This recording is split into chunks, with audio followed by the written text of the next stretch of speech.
전능하사 천지를 만드신 하나님 아버지를 내가 믿사오며 그 외아들 우리 주 예수 그리스도를 믿사오니 이는 성령으로 잉태하사 동정녀 마리에게 나시고 본디오 빌라도에게 고난을 받으사 십자가에 못 박혀 죽으시고 장사한 지 사흘 만에 죽은 자 가운데서 다시 살아나시며 하늘에 오르사 전능하신 하나님 우편에 앉아 계시다가 저리로서 산 자와 죽은 자를 심판하러 오시리라.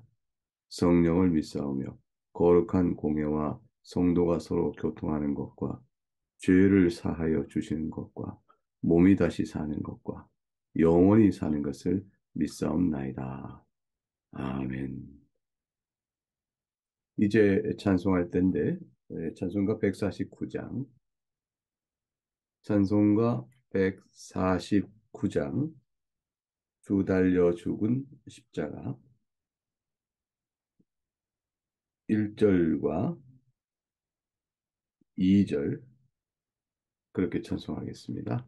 1절과 2절입니다. 주 달려 죽은 십자가 우리가 생각할 때에 세상에 속한 욕심은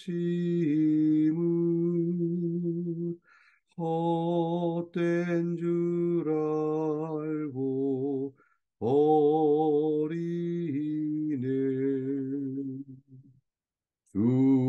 죽으신 구주 밖에는 자랑을 말게 하소서. 오혈의 공로 힘입어 교만한 마음을 버리네. 아멘.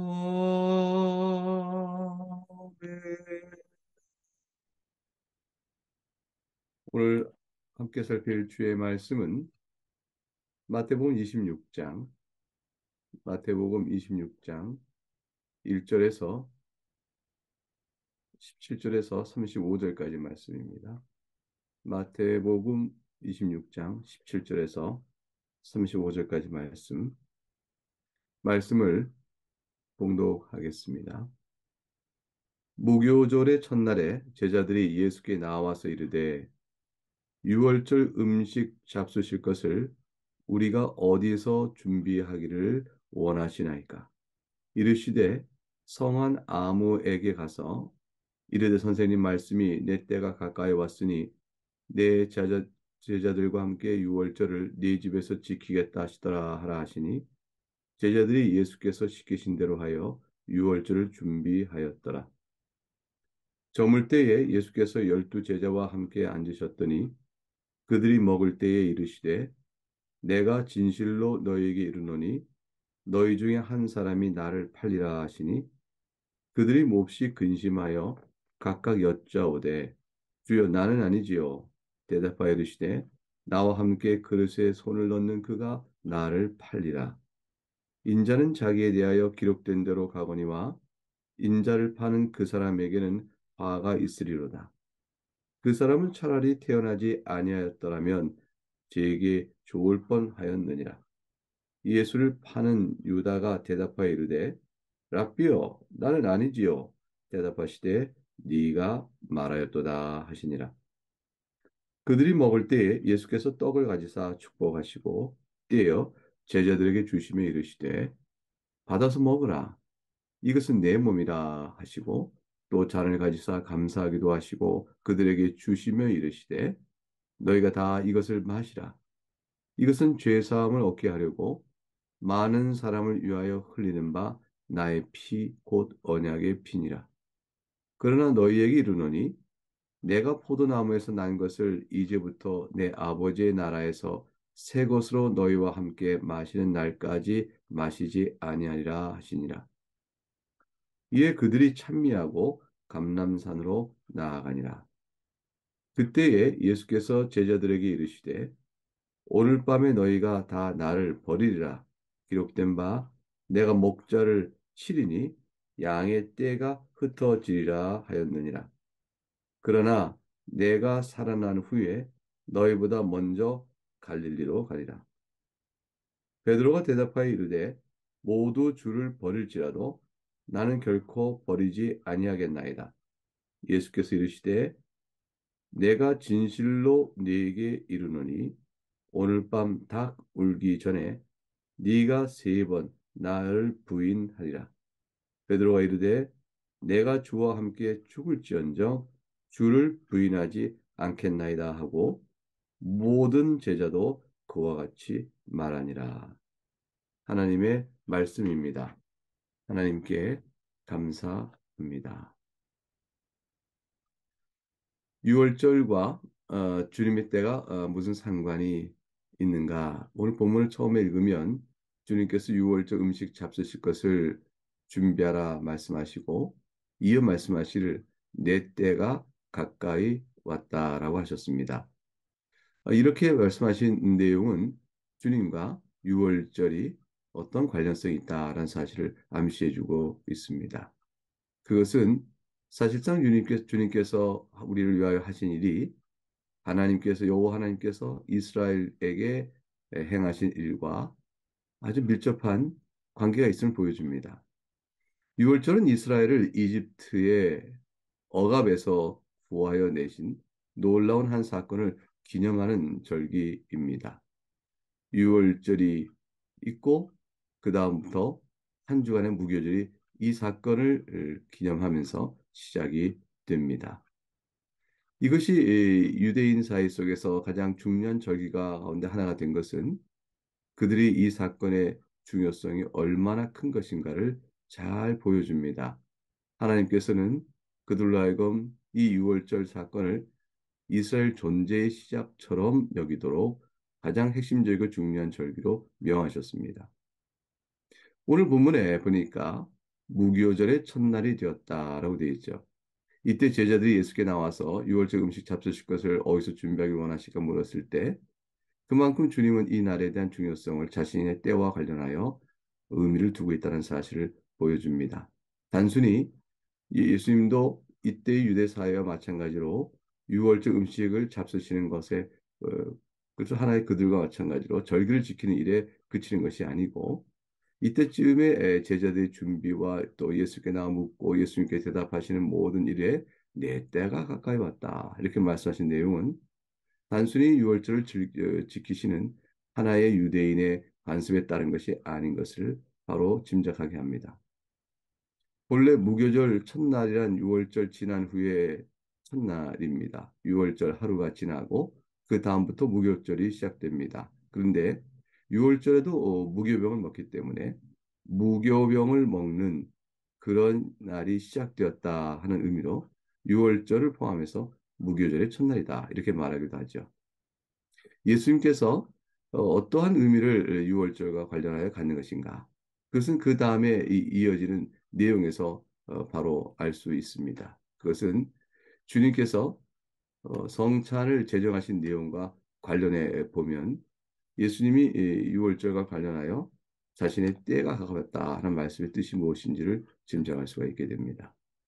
예수님께서 유월절에 제자들과 만찬을 나누시며 이르시기를 그들이 먹을 때에 내가 진실로 너에게 이르노니 너희 중에 한 사람이 나를 팔리라 이렇게 말씀하셨습니다. 이 말을 들을 때에 여러분 생각은 어떻습니까?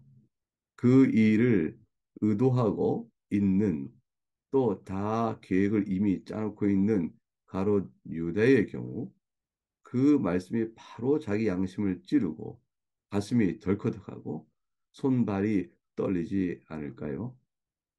그런데 유다는 아주 태연합니다. 오히려 유다는 가만히 태어난데 도리어 제자들이 그 말을 듣고 충격을 받고 앞다퉈 말하죠. 22절에 보니까 그들이 몹시 근심하였다 되어 있습니다. 근심할 만한 일이죠. 누가 예수님을 판단 말인가? 그래서 각각 그들이 주님께 말하기를 주님 저는 아니지요. 몰라 묻는 것이 아니고 주님 저는 아닙니다. 라는 뜻이죠. 주님께서 대답을 하십니다. 나와 함께 그릇에 손을 넣는 그가 나를 팔리라. 나와 함께 손을 넣는 그가 누구를 말하는지 제자들은 다소 어리둥절할 것입니다.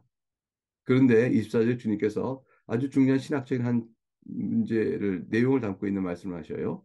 인자는 자기에 대하여 기록된 대로 가거니와 인자를 파는 그 사람에게는 화가 있으리로다. 그 사람은 차라리 태어나지 아니었더라면 제게 좋을 뻔하였느니라. 유다에게는 그 행위에 대한 책임이 물을 것이라고 말씀합니다. 하나님 뜻대로 죽으셔서 택하신 백성을 위하여 대리속죄하기 위한 메시아의 사역이 유다가 예수님을 팔아 넘김으로 그것이 이루어지는 절차적 단계를 밟아간다면 유다의 그 행위는 필요한 것이 아니었을까? 그렇다면 유다의 악행에 대해서 죄의 책임을 묻는 것은 좀 하나님의 뜻 가운데 비춰볼 때 이것은 좀 그렇지 않은가? 이런 의심이 들 수 있습니다. 그러나 하나님의 작정이 실현되더라도 인간의 악을 하나님이 선하게 사용하시는 것이지 그 악행이 그로 인해서 정당하다, 괜찮다, 책임이 없다, 죄가 없다 할 수는 없는 것입니다. 이 사실을 오늘 주님께서 분명히 말씀하시죠. 인자는 기록된 대로 가거니와 하나님의 뜻에 작정한 대로 인자는 죽음의 길로 갈 것이다. 그러나 그 일을 실행함에 있어서 인자를 파는 악행을 한 자는 그 악행으로 인하여 하나님의 심판을 받을 것이라. 하나님께서 인간의 악행조차도 택하신 백성을 구원하시는 그 위대한 선을 위하여 사용하시는 것입니다. 25절에 예수를 파는 유다가 이 말까지 들었는데 대답할 때 이렇게 말합니다. 라비어 나는 아니지요. 대답하실 때 주님께서 네가 말하였도다 하십니다. 유다의 그 뻔뻔함과 양심의 화에 맞은 자의 태도가 어떤지를 잘 보여줍니다.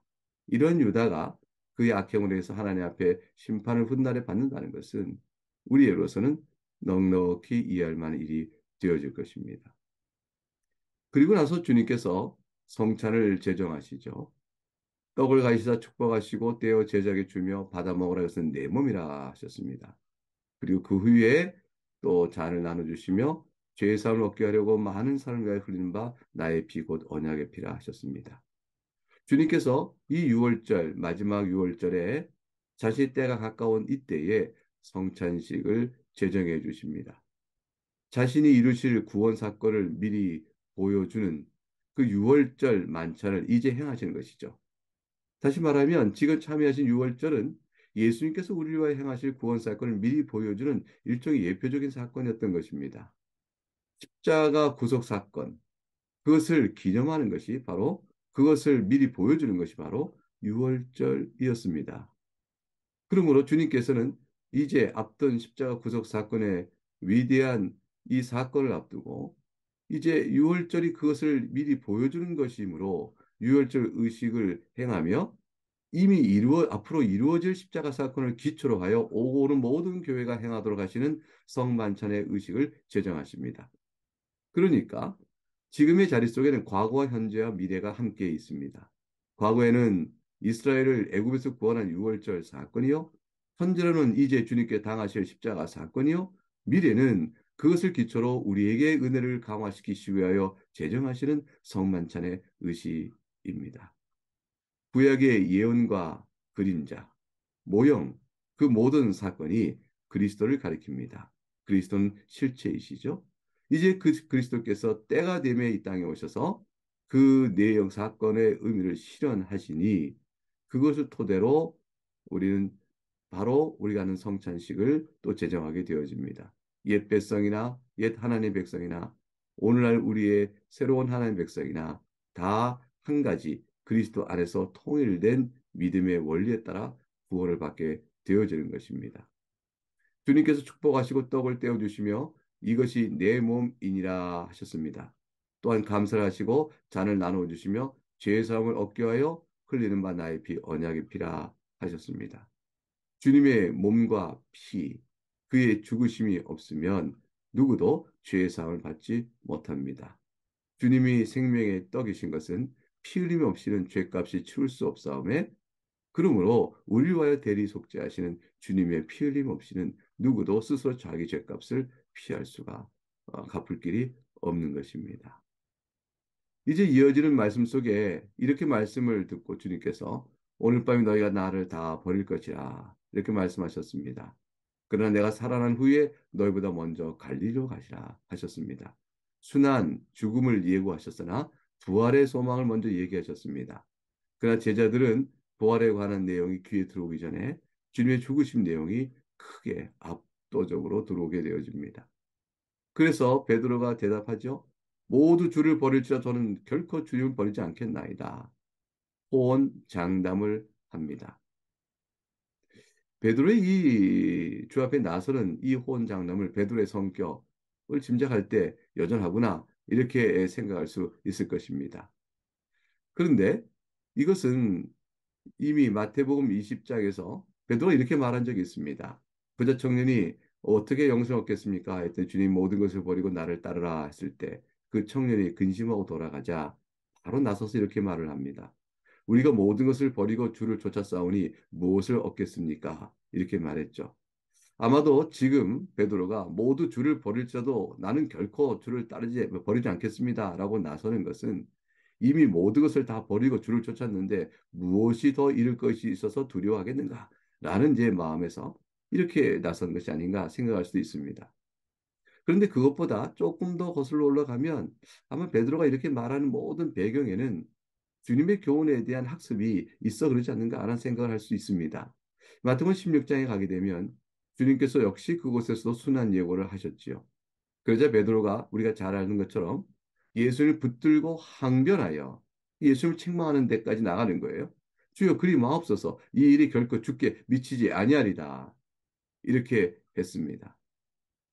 베드로가 아주 강한 의지를 표현했습니다. 자신들이 모든 것을 버리고 따른 주님이신데 이렇게 죽으시다니 말이 안 된다. 라는 강한 의지를 표현했던 것으로 기억합니다. 그래서 이번에도 역시 주님 그렇게 죽으실 수 없습니다. 라고 여전히 주님을 지키겠다고 말할 수도 모르죠. 그러나 가장 가능성이 높은 것은 이와 같은 베드로의 태도에 대해서 꾸준히 주님이 가르치신 내용을 기초로 베드로 나름대로 깨달은 교훈이 있었을 것이라 생각하고 보는 것이 좋습니다. 그것은 곧 주님께서 말씀하신 자기 십자가와 자기 부인입니다. 주님께서는 베드로에게 대하여 이렇게 말씀하셨죠. 예수께서 돌이키시며 베드로에게 이르시되 사탄아 내 뒤로 물러가라. 너는 나를 넘어지게 하는 자로다. 네가 하나님의 일을 생각하지 아니하고 도리어 사람의 일을 생각하는도다 하시고 예수께서 제자들에게 이르시되 누구든지 나를 따라오려거든 자기를 부인하고 자기 십자가를 지고 나를 따를 것이니라.